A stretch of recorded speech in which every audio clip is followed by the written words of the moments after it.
એ 7 વર્ષની દીકરીની આ તાકાત જોઈ લ્યો. અને બને છે એવું કે જે પથારી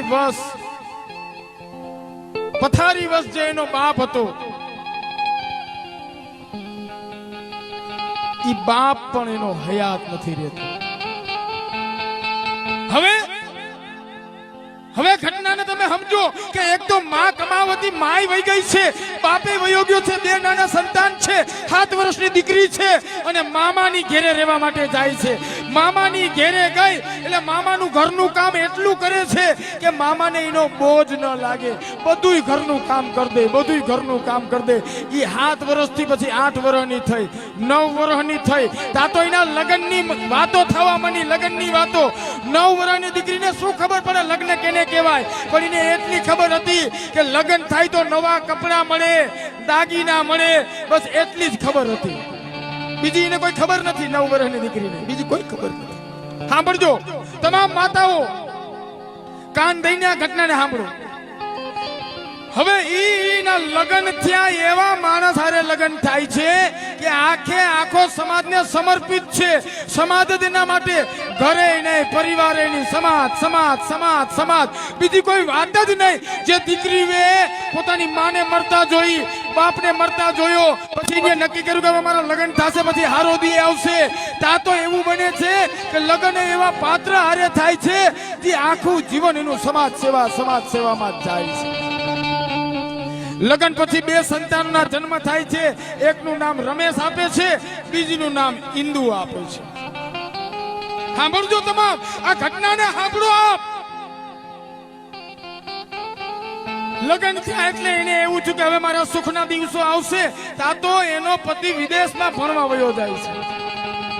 હવે આખા એના સસરાની જવાબદારી, પોતાના 2 સંતાનની જવાબદારી, બધી જવાબદારી, અને દીકરી દી રાત કામ કરે છે. સાંભળો તમામ. અને અધૂરામાં પૂરું સામેથી પત્ર આવે છે, અને પત્રમાં એનો ધણી એને એમ કહે છે કે તું તો આપણા દેશમાં છે, હું વિદેશમાં છે, મને આ પૈસા ઘટે છે, તું તો આપણા દેશમાં છે ને ઘણા તારા ઓળખીતા હશે, કંઈક કરીને મને પૈસા મોકલ લે. અને ઈ પત્ર મળે છે ત્યારે એનું સંતાન પથારી વચ્ચે, એની દીકરી ઇન્દુ. ત્યારે એ માતા વિચારે છે કે કાં તો હું પૈસા મારા ધણીને ભણવા માટે મોકલી દઉં અને કાં મારે આ દીકરીને બચાવી લઉં. ત્યારે એ જનેતા એમ કહે છે કે ભલે મારી દીકરી વહી જાય પણ આને ભણાવવો જરૂરી છે. પોતાની દીકરીને જાતિ કરીને અને રૂપિયા વિદેશ મોકલે. ઈ 7 ને 9 ને 12 વર્ષ 15 વર્ષની દીકરીનું નામ એટલે માં રમા, અને વિદેશમાં ભૂખમાં ભણતો માટી એનું નામ એટલે ડોક્ટર B.R. આંબેડકર. આના રોટલા ખાઓ તમે. અને જો તને સમાજ યાદ ના આવતો હોય તો તારેથી મોટો નપાણીઓ દુનિયાના માલિકો કોઈ ન હોય, દુનિયાના માલિકો કોઈ ન હોય. જીને પોતાની પેટ જણી દીકરીને ખોરવી દીધી હોય. એ ભાઈ, તને ભરોસો નથી બેહતો મારી ઉપર? એ નથી સમજાતી મારી વાત? જીને 24 કલાક સુધી અન્ન નથી ખાધા એના પરિણામ છે, અને જેને ભૂખ લાગી હોય ઘેર વહી જાય. જીને પોતાના પેટ કાપીને પોતાની દીકરીને હોમી દીધી ઇન્દુને, ત્યારે વિદેશમાં રૂપિયા ગયા હતા. અને તી પછી તો એને એવો ટપાલમાં કીધું નથી કે તમને જે રૂપિયા મોકલ્યા ને એમાં મારી દીકરી મરી ગઈ, એવું કહેનાર નથી. તો આ જનેતાઓ, આ માતાઓ જો કોઈ સમાજના નામે ફરિયાદ કરતી હોય ને તો આજ મોઢામાં જીભ નાખી લેજો એક વખત કે જેને દીકરી હોમી દીધી ને ત્યાં તમારા દીકરા હયાત છે, તો એ દીકરાને સમાજ સેવા કરવા માટે તમારે મોકલવો પડે. હજી તો આ વેદનામાંથી હજી એ બહાર નથી આવતા. તા રમેશ નામનું સંતાન વયું ગયું. તા બાબા સાહેબ વિદેશમાંથી અહીંયા આવી ગયા એટલે માં રમાને એવું થયું કે હવે મારા દિવસો સુખના છે, હવે મને કોઈ તકલીફ નથી, હવે નોકરી મળી જશે, નોકરીમાંથી પૈસા આવશે, ઘર સંસાર હાલશે. સાંભળજો તમામ. વડોદરાની અંદર ગાયકવાડ સરકારની નોકરી બાબા સાહેબે સ્વીકારી. તા વરી માં રમાને એવું થયું કે વરી વડોદરા વયો જશે મારો ધણી, હવે શું? પણ એને સાંત્વના આપી કે તને હું લઈ જઈશ.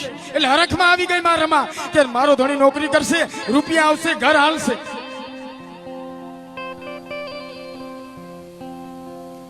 તા તો બાબા સાહેબ 11 જ દિવસની નોકરી કરી અને 12મા દિવસે પાછા ઘેર આવી ગયા. તો માં રમાએ કીધું કે કેમ થયું? ત્યારે બાબા સાહેબ કહે છે કે રમા,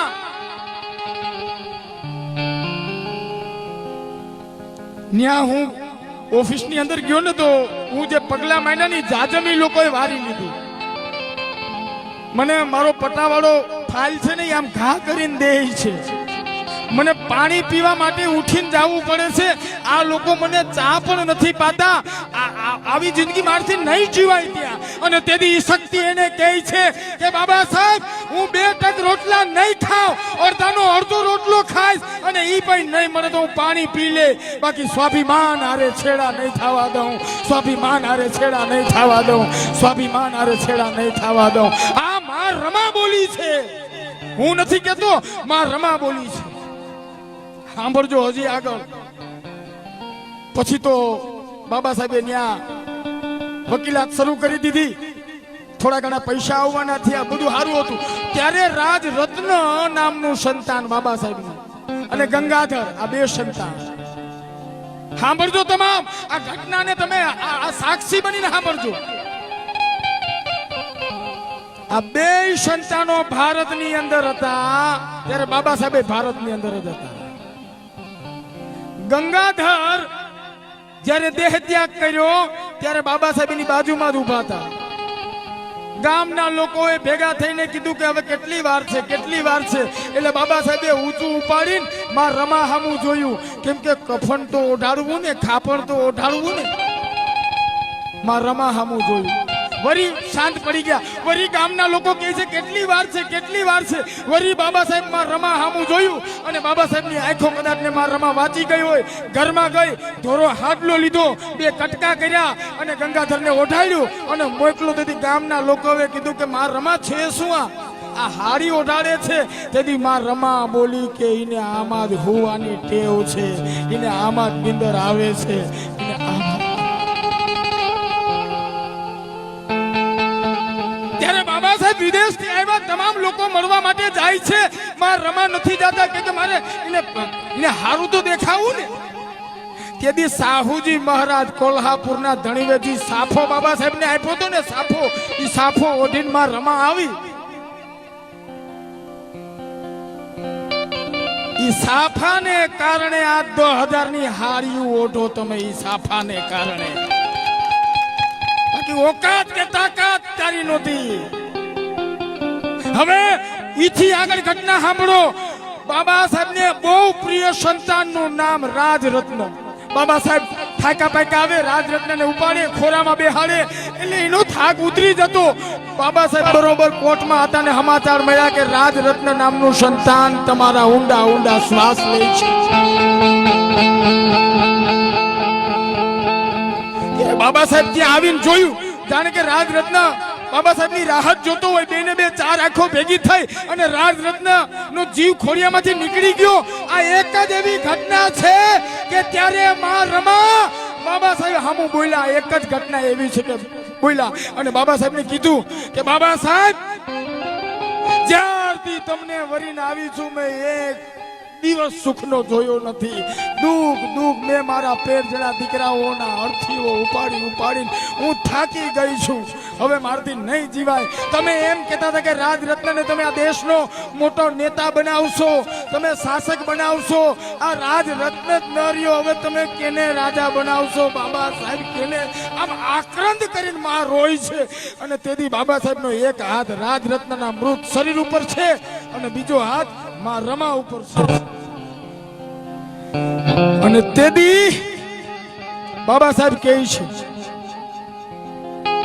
રમુ, હું હવે એવી વ્યવસ્થા બેઠી કરી કે હવે પછી આ સમાજના દીકરાઓને ગરીબાઈને કારણે મરવા હું નહીં દઉં. અને હા, હું એવું તંત્ર બેઠું કરીશ, એવી વ્યવસ્થા બેઠી કરીશ કે હવે પછી આ સમાજની તમામ રમાના કુખે જન્મનાર રાજરત્નો ભારત દેશના શાસક બનશે અને એવું કરવામાં હું નિષ્ફળ જઈશ તો મારા હાથે હું ગોળી મારી લઈશ. ઈ પ્રતિજ્ઞાના રોટલા તમે ખાવ છો, ઈ ઓઢણીના રોટલા તમે ખાવ છો. અને તઈએ એથી આગળ એક વાત કરું કે માં રમા છે ને પછી તો કોઈ સંતાન રહ્યું નહીં એટલે માને બહુ ઓછું આવ્યું. 4 સંતાનો વહી ગઈ જનેતાને કેવું દુઃખ હોય, બહુ ઓછું આવ્યું માને. અને શરીરનું તઈએ એવું થઈ ગયું હતું ને કે બીજું સંતાન થઈ શકે એવી પરિસ્થિતિ નહોતી, કેમ કે શરીર જર્જરિત થઈ ગયું હતું, માંદગી ભરડો લઈ ગઈ હતી, દુઃખ દરિદ્રો ભરડો લઈ ગયા હતા.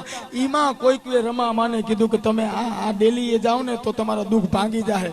એવું એને કોઈક વિનોબા ઠાકેને કીધું કે આ મંદિરે જાઓ તમે. અને માં રમાએ જેથી બાબા સાહેબને કીધું કે મને આ ઠેકાણે લઈ જાવ નહીં, તેથી બાબા સાહેબ ધ્રુજી ગયા ને કીધું કે જે ઘરની અંદર વિઠોબા ના મંદિરે તેથી માં રમા આ વાત બાબા સાહેબને કરી દીધી. બાબા સાહેબ ધ્રુજી ગયા કે મારા ઘરમાં આવા વિચાર, મારું જીવન આખું વહી ગયું હોય આવી અંધશ્રદ્ધાના વિચાર. અને બાબા સાહેબે જે એમાં રમાને સમજાવ્યું અને પરિવર્તન આવ્યું.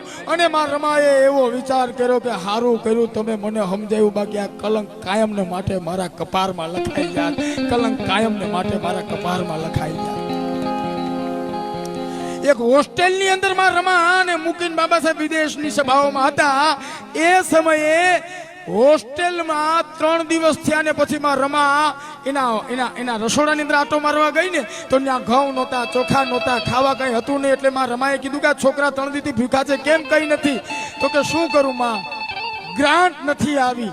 તેથી માં રમાએ પોતાની હોનાની બંગડી કાઢીને ગૃહપતિના હાથમાં દઈ દીધી, પ્રમુખના હાથમાં, કે આને બજારના ચોકમાં મૂકી આવું ને પૈસા આવે ને માને જમાડી દઉં. મારા દીકરા ભૂખા રહીને એ મને ન ગમે. આ ત્યાગની મૂર્તિને સમજો.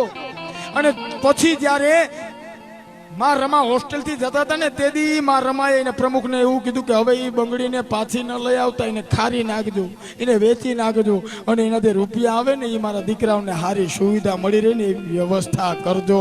આ તાકાત ને અમીરાત તો જો સાહેબ. અને હવે તમને હું જે ઘટના કહેવા જઈ રહ્યો છું એ તો રમાના પાત્રની પરાકાષ્ઠા છે સાહેબ. છેલ્લો સમય માં રમા પથારી વસ છે, બાબા સાહેબ ને આવે છે, ઊભું થઈ શકાય એવી તાકાત નથી.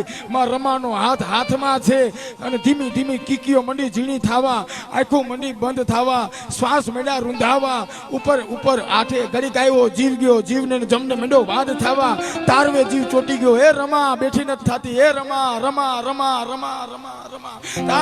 માં રમા અંદરથી અવાજ કરીને કહે છે બાબા સાહેબ હું જાઉં છું પણ મારા 7 કરોડ દીકરાનું ધ્યાન રાખજો. 7 કરોડ દીકરાનું ધ્યાન રાખજો. ઈ માં બોલી છે તે ઈ સમયે બોલી છે માં કે મારા 7 કરોડ દીકરાનું ધ્યાન રાખજો.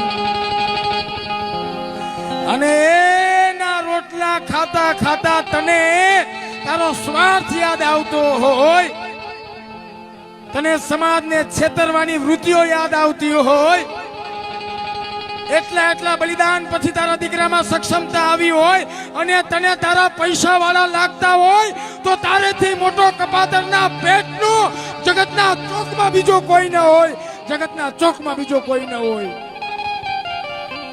આ વેદનાઓ છે, પ્રેમની પરાકાષ્ઠાઓ છે. માં કોઈકના દીકરા હોય માં છે.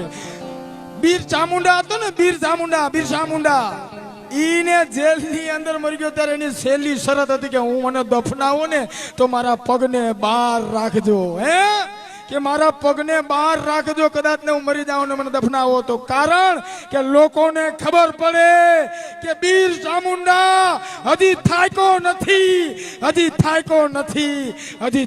નથી, મારા પગને બહાર રાખજો. સાહેબ આ સંઘર્ષોની પરિભાષા છે. હમ આંબેડકરવાદી હે, સંઘર્ષો કે આદि है, हम आंबेडकरवादी है, संघर्षों के आदि है.